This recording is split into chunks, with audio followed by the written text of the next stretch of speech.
The quality of sperm is not just the number and speed at which they swim. It boils down to what they're actually doing, and that is delivering the DNA of the man into the egg. So I think it's important to realise that smoking is not so much affecting number and speed, but affecting the quality of the product.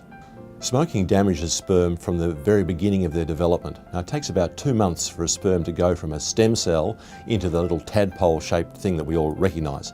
And that process involves the duplication of DNA and its compaction into a very tight little head.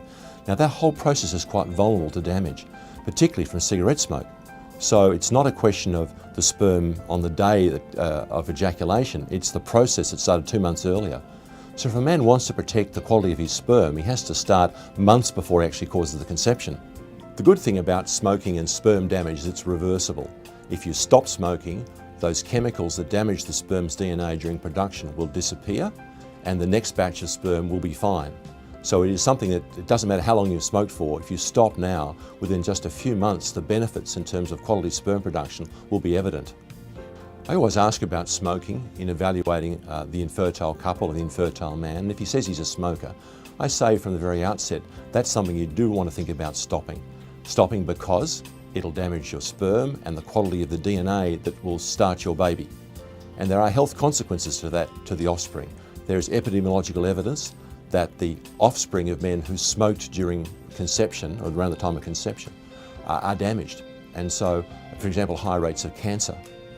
We were always aware of the need for the mother not to drink, not to smoke, etc. But I think we now realise it's a couple's responsibility. If you're going to start a baby, you both have responsibilities to start with healthy sperm and healthy eggs. So I think it's important that men understand that at that very first discussion. If you want to be running around the park and playing footy with your 10 or 20-year-old kids, you have to look after your health from there. So, I mean, parenthood is a big responsibility, and there's certain things we can control and some things we can't control. And you'd like to think that smoking is something that we have the ability to understand and to stop. But it's so important to start your fatherhood on the right foot, and that starts with the healthiest possible sperm you can make.